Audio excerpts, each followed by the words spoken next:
Alors on va essayer de lier maintenant la feuille Excel avec les paramètres qui sont dans ce couvercle-ci. Pour ce faire, je vais ouvrir ma feuille Excel. Voilà. Qu'est-ce que j'ai comme information dans la feuille 1 que Katia va lire? J'ai le diamètre de base et le diamètre externe. J'ai le diamètre interne, c'est bien le petit diamètre du couvercle.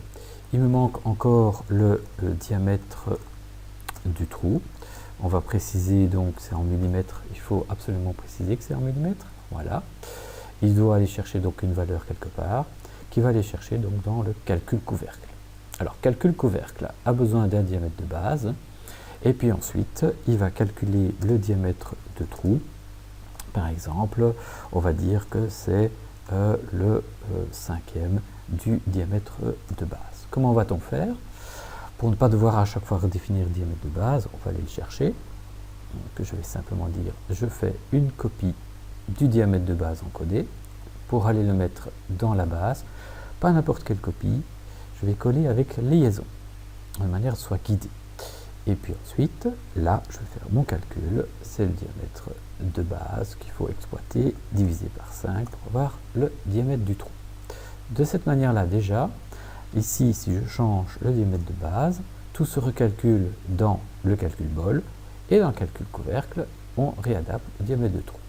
Je vais maintenant copier également avec liaison ce diamètre calculé, donc je vais faire copie, et dans la feuille que Katia ira lire, je vais aller coller ici avec une liaison, voilà, le diamètre de trou qui est ainsi guidé. Donc maintenant, si vous changez les valeurs du diamètre de base, 60, tout s'adapte dans le calcul de bol, tout s'adapte également dans le calcul du couvercle. Et effectivement, s'adapte dans la feuille que Katia va aller lire. Pour être complet, dans le couvercle, il faut également définir l'épaisseur. Et donc, comme on l'a déjà, on va aller chercher dans le bol cette épaisseur. Je vais faire un copier. Je vais aller le mettre dans la feuille 1. Voilà. On va rajouter ça ici. Une liaison. Voilà. Et là, on va lui donner un nom.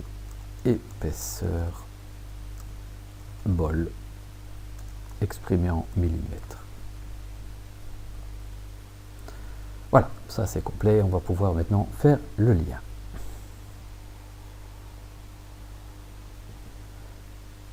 Sauvegardons par sécurité. On peut même fermer pour être certain. Il y a un lien paramétré déjà avec le bol, okay, qui va donc s'activer. Allons-y maintenant pour la liaison. Remarquez les relations ici. Je vais donc demander de faire une table de paramétrage. Okay. Je vais créer une table à partir d'un fichier existant, le fichier Excel qu'on a. On travaille avec une orientation qui est horizontale, donc les paramètres se trouvent dans cette position-là. Je vais faire un OK. Je vais désigner le fichier Excel qui sert de lien. Je fais OK. Voilà. Puis ensuite, je vais aller dans l'onglet Association qui apparaît. Je vais lui demander de me désigner uniquement mes paramètres personnels. Voilà. Il a repéré dans la colonne ici de feuille 1 d'Excel une série de paramètres en millimètres. Il n'y a plus qu'à faire le lien maintenant entre mes paramètres de couvercle et ces paramètres-là. Par exemple, diamètre extérieur et diamètre de base, j'associe, l'association apparaît ici. Diamètre intérieur avec diamètre intérieur, j'associe aussi. L'épaisseur, je dois aller chercher dans épaisseur bol, j'associe. Et le diamètre de trou, je dois aller chercher sur diamètre de trou qui est là, et j'associe. On applique le tout, je fais OK, et voilà, nous avons maintenant, normalement, un couvercle adapté au bol qui est lié au même fichier Excel. Le meilleur moyen pour le vérifier, c'est d'assembler et de s'assurer qu'effectivement les dimensions soient compatibles. Allons faire donc cette vérification. Pour ça, je vais aller dans l'assemblage. Alors voilà, donc dans l'assemblage, notre bol et notre couvercle. On peut aller chercher notre fichier Excel.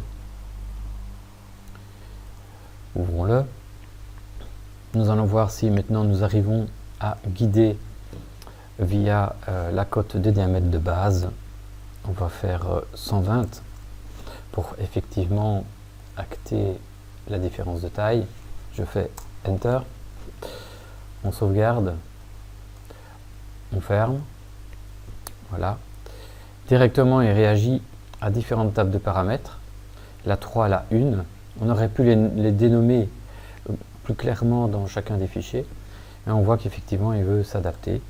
On va donc demander une petite mise à jour. Et effectivement, on voit que la mise à jour a été faite. Alors, comme j'avais mis des contraintes de liaison entre les deux éléments, on peut constater qu'effectivement, ils ont l'air de s'être adaptés en conséquence au niveau des dimensions. On peut aller plus dans les détails. Il suffit simplement d'aller voir dans les tables de paramètres à quelle dimension on a affaire. Donc ici, on a un diamètre extérieur de 120 pour le bol. Je regarde mon couvercle. Je regarde et je vois que son diamètre extérieur également est adapté à 120. On peut refaire éventuellement une seconde mise à jour pour s'assurer qu'il est possible de guider entièrement le bol. On va le mettre à 12, 10 fois plus petit. Fait Enter. Ça veut dire que le couvercle, tout c'est effectivement adapté. On sauvegarde de nouveau. On ferme pour s'assurer qu'il acte. Et on va voir directement si de nouveau il va corriger. Effectivement, il corrige les tables de paramètres.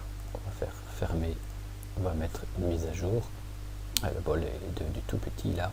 Voilà. Donc on l'a diminué de 10.